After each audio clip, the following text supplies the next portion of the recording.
இந்திய தேர்தல் ஆணையத்தின் வழிகாட்டுதலின்படியும் சென்னை தலைமை தேர்தல் அலுவலர் மற்றும் அரசு செயலர் அவர்களின் அறிவுறுத்தலின்படியும் திருநெல்வேலி மாவட்டத்தில் 1/1/2026 தேதியினை தகுதி ஏற்படுத்தும் நாளாக கொண்டு வாக்காளர் பட்டியலில் சிறப்பு தீவிர திருத்தத்தினை மேற்கொள்ள கால அட்டவணை ஏற்கனவே வெளியிடப்பட்டது.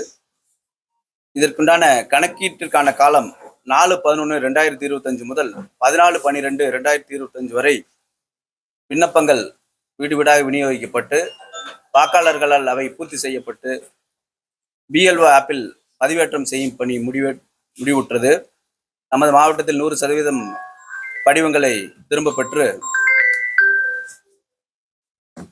பதிவேற்றும் பணி முடிவுற்றது. இன்றைய தினம் தேர்தல் ஆணையத்தின் அட்டவணையின்படி வரைவு வாக்காளர் பட்டியல் இப்பொழுது வெளியிடப்பட்டது. திருநெல்வேலி மாவட்டத்தில் 27/10/2025 தேதியில் உள்ள வாக்காளர்கள் எண்ணிக்கை 14,18,325 வாக்காளர்கள் இருந்தார்கள். அதில் ஆண் வாக்காளர்கள் 6,91,026, பெண் வாக்காளர்கள் 7,27,130, மூன்றாம் பாலினத்தவர்கள் 169 வாக்காளர்கள் இருந்தார்கள்.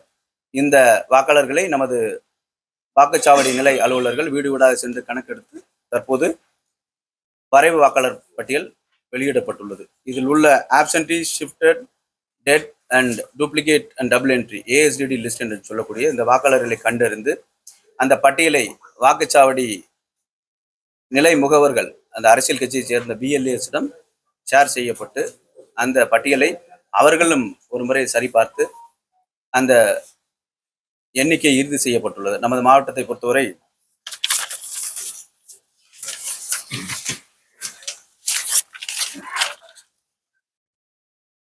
திருநெல்வேலி சட்டமன்ற தொகுதியில் 42,119 வாக்காளர்களும், அம்பாசமுத்திரம் சட்டமன்ற தொகுதியில் 42,501 வாக்காளரும், பாளையங்கோட்டை சட்டமன்ற தொகுதியில் 36,057 வாக்காளரும், நாங்குநேரி சட்டமன்ற தொகுதியில் 54,260 வாக்காளரும், ராதாபுரம் சட்டமன்ற தொகுதியில் 40,020 வாக்காளர்களும் ஆக மொத்தம் 2,14,957 வாக்காளர்கள் இந்த ASDD absentees, shifted, dead, duplicate and double entry இந்த லிஸ்டில் இப்போது எண்ணிக்கை இறுதி செய்யப்பட்டு இன்றைய தேதியில் நமது வரைவு வாக்காளர் பட்டியலில் உள்ள வாக்காளர்கள் எண்ணிக்கை ஆண் வாக்காளர்கள் 5,88,630, பெண் வாக்காளர்கள் 6,14,594, மூன்றாம் பாலினத்தவர்கள் 144 வாக்காளர்கள்.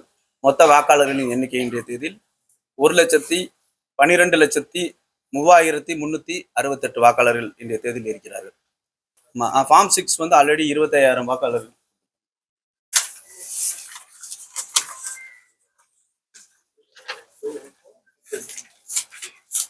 இதே காலத்துல BLOs அண்ட் BLAs ஃபார்ம் 6 வாங்கி கொடுத்தாங்க. ஒரு 25,000 ஃபார்ம் 6 கொடுத்துருக்காங்க. இதே போல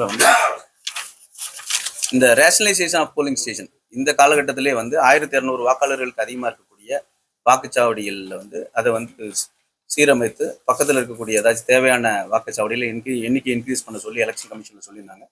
அதில் நம்ம மாவட்டத்தில் ஏற்கனவே இருந்த வாக்குச்சாவடிகள் 1,490, இப்போ புதிதாக உருவாக்கம் செய்த வாக்குச்சாவடியின் எண்ணிக்கை 190. ஏற்கனவே வாக்காளர்கள் குறைந்த எண்ணிக்கையில் இருந்ததுனால அதை பக்கத்தில் உள்ள வாக்குச்சாவடியோட இணைப்பு செஞ்சது ரெண்டு வாக்குச்சாவடியில் அது போல செஞ்சுருக்கோம். ஸோ இடமாற்றம் மற்றும் கட்டிட மாற்றம் 46 வாக்குச்சாவடிகளில் செஞ்சுருக்கோம். பெயர் மாற்றம் அந்த இதில் ஏதாச்சும் கிழக்கு பகுதிய கட்டடம்ன்றது மேற்கு பகுதி இந்த மாதிரி பெயர் மாற்றம் என்னென்னு செய்யணுன்றது அல்லது ஆரம்ப பள்ளி நடுநிலை பள்ளியாக மாறி இருக்கும். இந்த மாதிரி இதில் பெயர் மாற்றங்கள் 6 எண்ணிக்கையில் செஞ்சுருக்கோம். ஸோ இன்றைய தேதியில் நம்ம மாவட்டத்தில் உள்ள மொத்த வாக்குச்சாவடிகளின் எண்ணிக்கை 1,678. செய்திகளை உடனுக்குடன் தெரிந்து கொள்ள கீழ்கண்ட கேபிள் மற்றும் DTH நெட்வொர்க்குகளில் எம்நாடு செய்தி தொலைக்காட்சியை காணுங்கள். பாதகம் செய்பவரை கண்டால் நாம் பயம் கொள்ளலாகாது பாப்பா. மோதி மிதித்துவிடு பாப்பா, அவர் முகத்தில் உமிழ்ந்து விடு பாப்பா. அண்மை செய்திகளை உடனுக்குடன் தெரிந்து கொள்ள இணைந்திருங்கள் எம்நாடு தொலைக்காட்சியுடன்.